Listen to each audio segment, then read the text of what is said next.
Assalamualaikum warahmatullahi wabarakatuh. Di sini saya akan menjelaskan tentang fikih taharoh. Fikih taharoh. Taharoh menurut bahasa berarti bersuci. Menurut istilah ahli fikih, taharoh adalah membersihkan diri dari hadas dan najis, atau berbuat sesuatu yang dapat atau memperbolehkan seseorang mengerjakan salat atau ibadah, misalnya wudhu, mandi, dan tayamum. Allah Subhanahu wa Ta'ala berfirman dalam Al-Quran surah Al-Baqarah ayat 222 yang berbunyi, Bismillahirrohmanirrohim, Innallaha yuhibbut tawwabin wa yuhibbul mutahhirin, yang artinya, sesungguhnya Allah menyukai orang-orang yang bertaubat dan menyukai orang-orang yang mensucikan diri.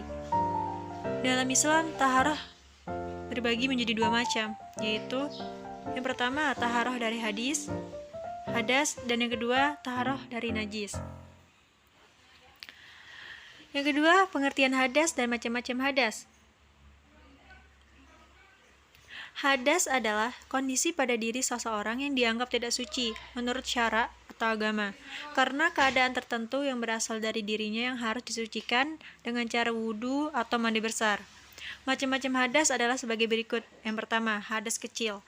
Contohnya antara lain buang angin, buang air kecil, buang air besar, menyentuh kemaluan, bersentuhan laki-laki dan perempuan yang bukan muhrim, dan sebagainya. Cara mensucikannya adalah dengan wudhu. Yang kedua, hadas besar. Contohnya, berhubungan suami istri, keluar air mani, haid atau nifas, dan sebagainya. Cara mensucikannya adalah dengan mandi besar. Yang ketiga, ada taharah dari najis. Nah, di sini najis adalah kondisi sesuatu yang dipandang kotor menurut agama yang menempel pada diri kita, badan atau benda, yang menjadikan tidak suci dan harus disucikan.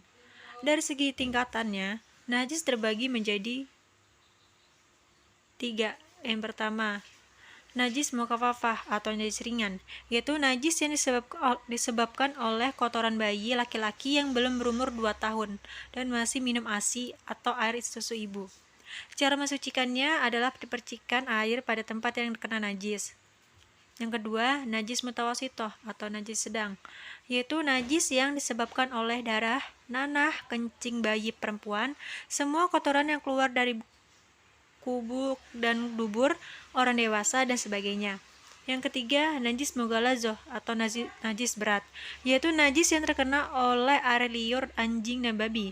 Cara mensucikannya adalah basuh 7 kali dengan air dan salah satunya diberi tanah liat pada tempat yang terkena najis tertentu.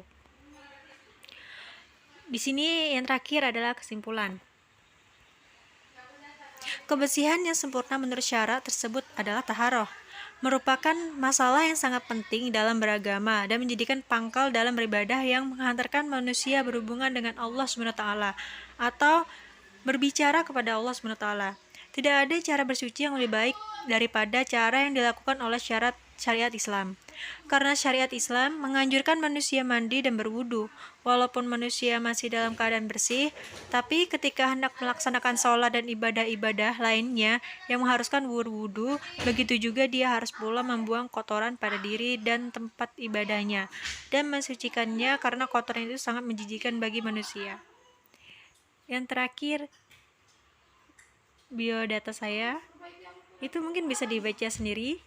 Saya Aga Kurniati, tempat tanggal lahir Samarinda, tanggal 1 September 2001. Cita-cita saya itu sukses dan guru mengaji. Saya anak kedua dari 4 bersaudara. Kakak saya perempuan dan adik saya 2 orang laki-laki.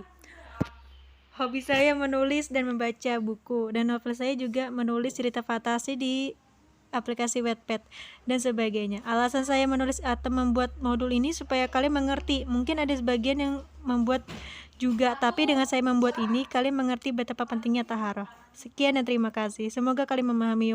Assalamualaikum warahmatullahi wabarakatuh.